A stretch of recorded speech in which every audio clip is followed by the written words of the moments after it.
Members of the Cyber Risk Governance Committee, welcome to the Cyber Transformation presentation. I am confident that you are wondering what the relationship is between transformation and cyber resilience.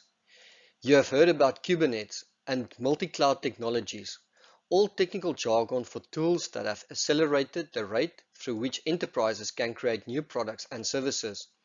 However, these rapid changes makes it challenging to keep up with the security landscape as transformation comes with a greater reliance on digital data. Let's start with the bottom line up front.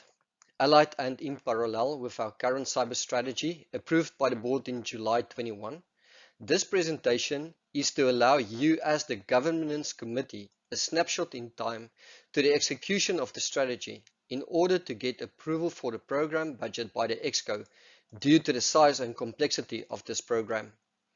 The primary objective of our transformation is to enable business goals in exploring and developing new business models and to create new standards within the oil and gas industry. Furthermore, it will support our transformation and facilitate the company to securely attain the agility and flexibility of a hybrid cloud environment.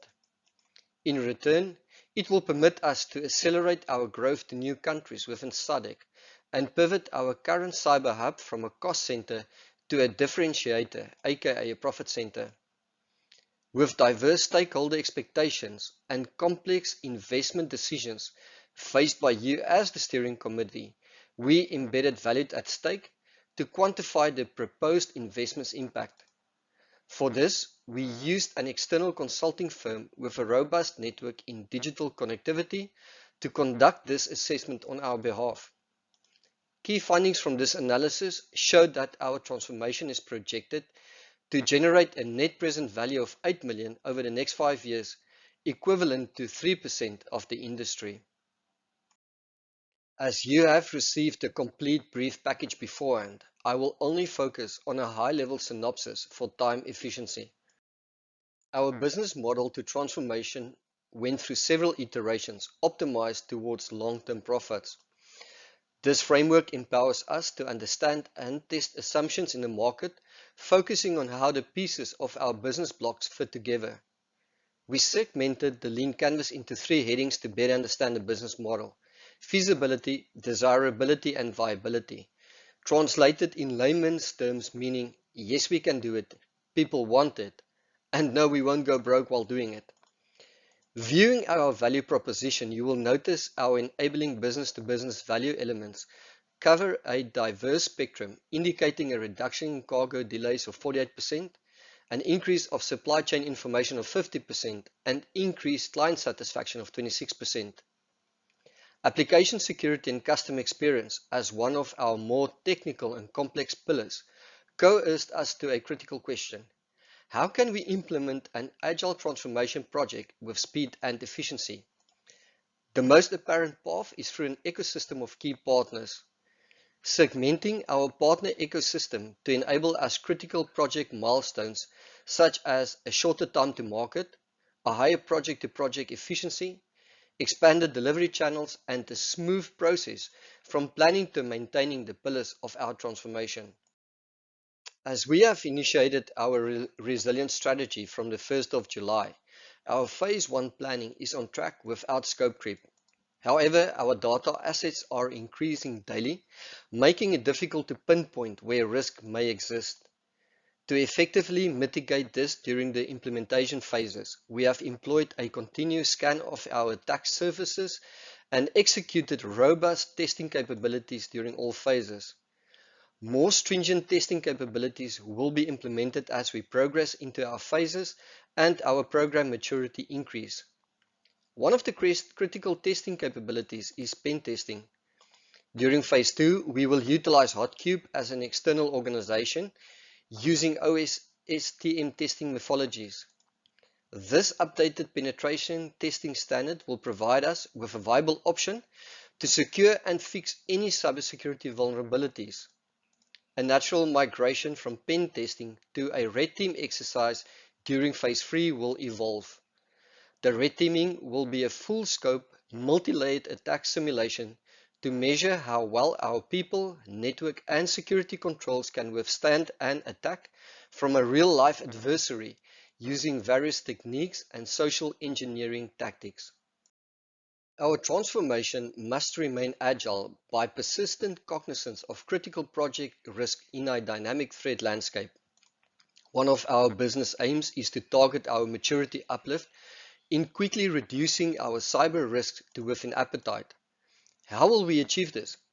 Through a laser-like focus on our crown jewels, rather than boiling the proverbial ocean in an environment where critical human resources are one of our anticipated project risks.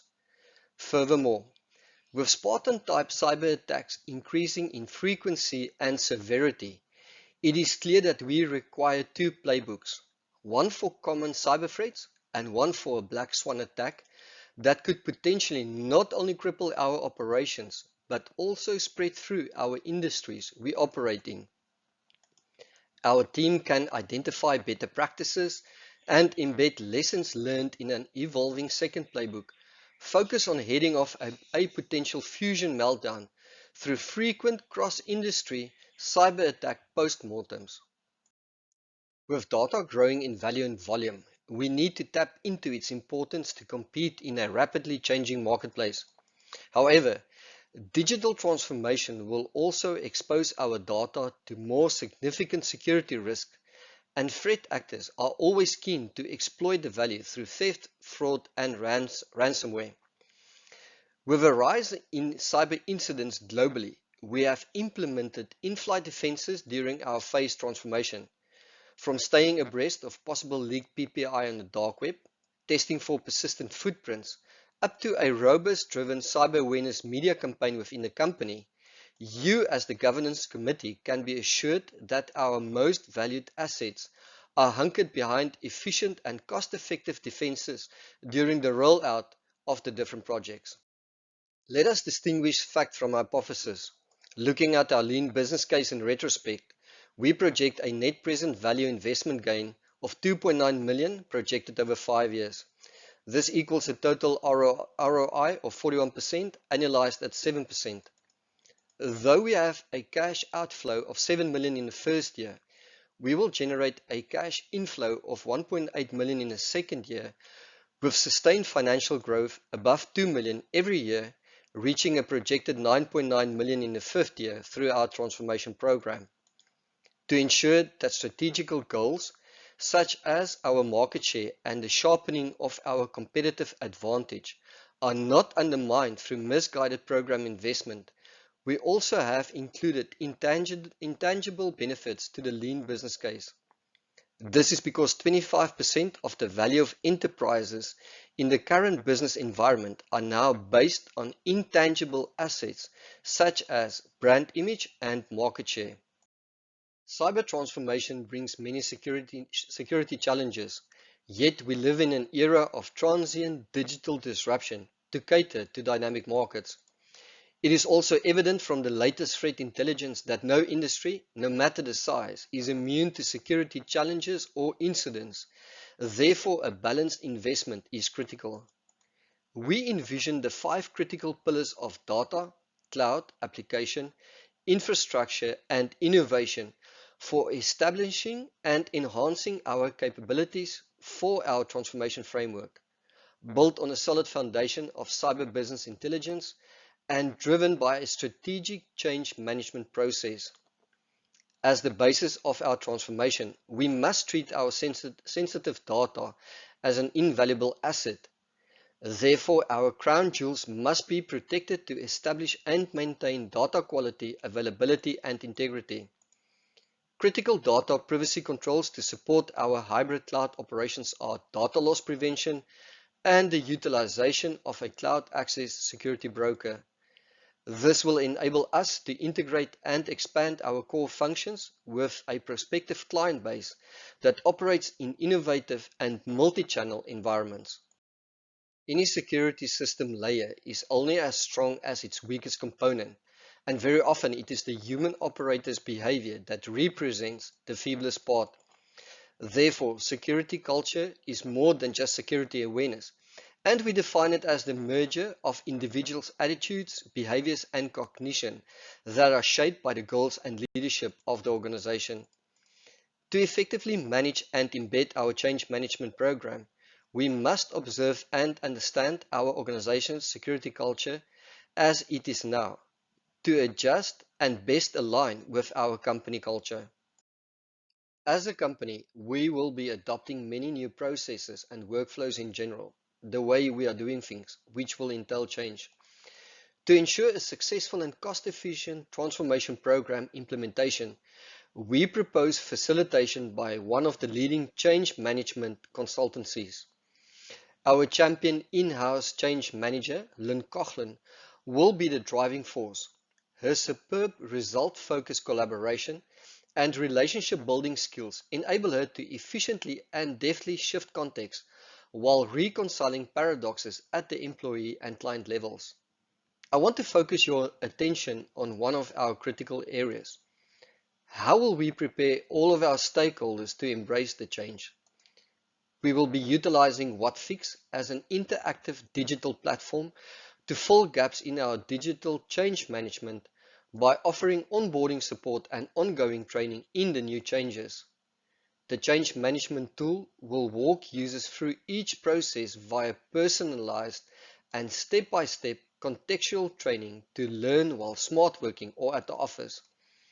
The platform is also SCORM compliant and content is auto-generated into multiple formats, lowering the time and effort needed for content creation, ensuring minimal downtime in productivity during the change. Though we have some bright spots, continued remedial work remains. We engaged Deloitte as an unbiased external consultancy to conduct a cyber resilient audit, followed by an internal evaluation by our cyber team. We have also performed interviews with C-suite members, line managers, and frontline employees. Our scenario-based risk assessment highlighted several pain points related to credible scenarios. Therefore, our approach aims to provide an ecosystem that balances the imperative to protect the enterprise from adopting innovative, risky new technologies to remain competitive. As program manager, I envision risk, cyber, and transformation grounded in an ecosystem that enables trust and resilience through a shift to scenario-based risk decision-making and away from checkbox compliance in order to support business outcomes rather than solely protecting infrastructure. Our external cloud migration team will be solely responsible for all project phases and stages, from inception to handover. John MacArthur will be established in the role of in-house migration architect.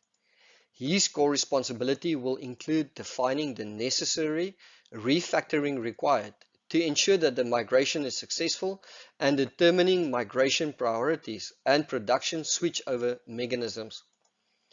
To actively track our progress and illuminate visible or invisible problems within our applications, we have differentiated our cloud KPIs into two perimeters: pre- and post-cloud migration. Furthermore, you as the governance committee will receive monthly updates from the Chief Information Officer on the project progress, and scope creep or scope crush will be discussed. As the governance team, you and the board are faced daily with making rapid decisions, often with limited real-time information and intelligence.